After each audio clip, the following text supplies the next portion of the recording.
Hello everyone, welcome back to East Coast Taekwondo. I'm Casey Medzareski with another training tip for you.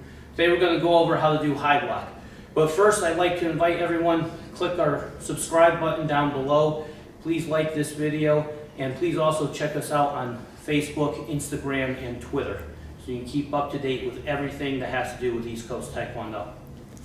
Now, as I said, today we're going to go over high block. So high block, as the name implies, is a defensive move blocking anything coming to the upper body, up from pretty much the shoulders and higher.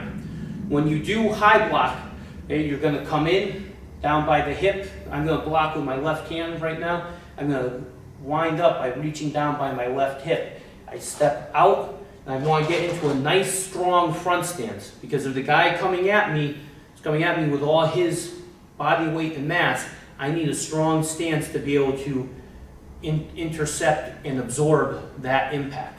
And then as I swing up, the target he's aiming for might be my head and my face, but I want to not just protect but follow through and wind up way up here like this over my head. There's a couple reasons for that. So the first one, like I said, is it's a follow through. If that strike is coming to my face and my head, if I just go here, I'm not following through and I'm just going to hit and get pushed right out of the way.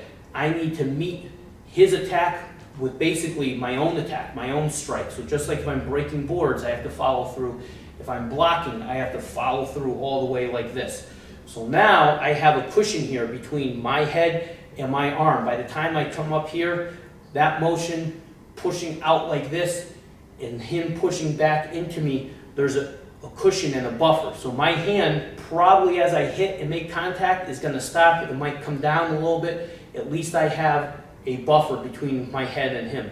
Also, if he's coming at me with a weapon, like a stick or a bat, obviously in real life, I don't want to get hit at all. But if you take an impact like that square, you will guaranteed break your arm, break both arms in your forearm. And that impact also, if I'm only here, look, the top of my head is right here. If something coming down like this is going to hit me. But if I come way up like this, again, I have that buffer, and also this is giving me an angle where I'm deflecting that downward attack of whatever that weapon is going to be. And also, too, remember, if someone's coming at me with a bat or a stick or a pipe, some kind of weapon like that, by me stepping into the attack, I'm actually cutting it off. I'm coming out of that power arc. If you imagine like the swing of a baseball bat, the sweet spot's that last 3 inches on the bat. I don't want the last 3 inches of the bat hitting my forearm. I want to come in and let the middle or down by the opponent's hands hit my forearm and deflect it away. So with me right now is Timmy Lee, one of our black belt instructors, and we're just going to go over a few examples of how to use high block to protect yourself and protect your head and face. So if, let's say, Timmy was coming at me with a hammer fist type strike, a downward strike towards my head.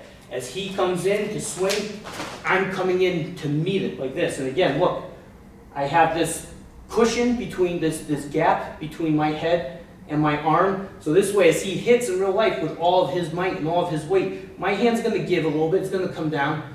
Okay, but I want to have this gap and this cushion. If I'm meeting it as hard as I can with all my momentum, it's not going to immediately just crash into my face.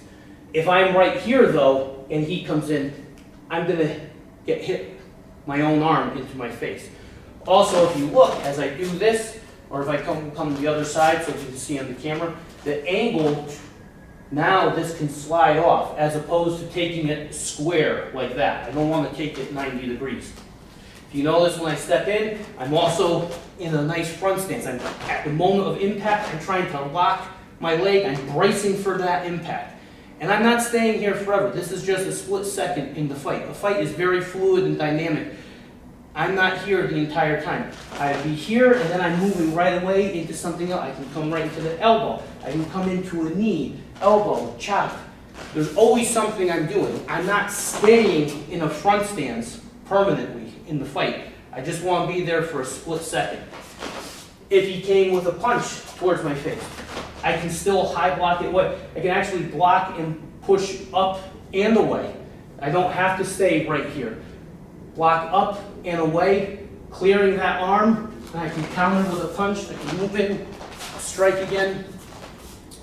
But the point is, when you do your high block, for that split second as the block is making contact with your opponent, you want to have a nice front stance, arm up nice and high, and a nice angle. Keep your fist nice and tight, or if you're doing a knife hand high block, keep the knife hand nice and tight. That's going to tighten all the muscles in your forearm and help protect your arm even more.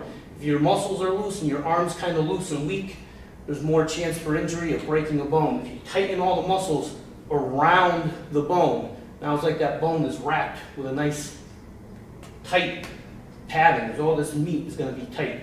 So keep your hand, keep your arm tight. That's high block. That's our training tip this week. I hope you enjoyed it. Again, please, if you like this video, click down below, leave some comments, let me know what you think. Don't forget to subscribe to our channel, and also don't forget to follow us on Facebook, Instagram, and Twitter. I'm Casey Mazereski. Thank you for watching.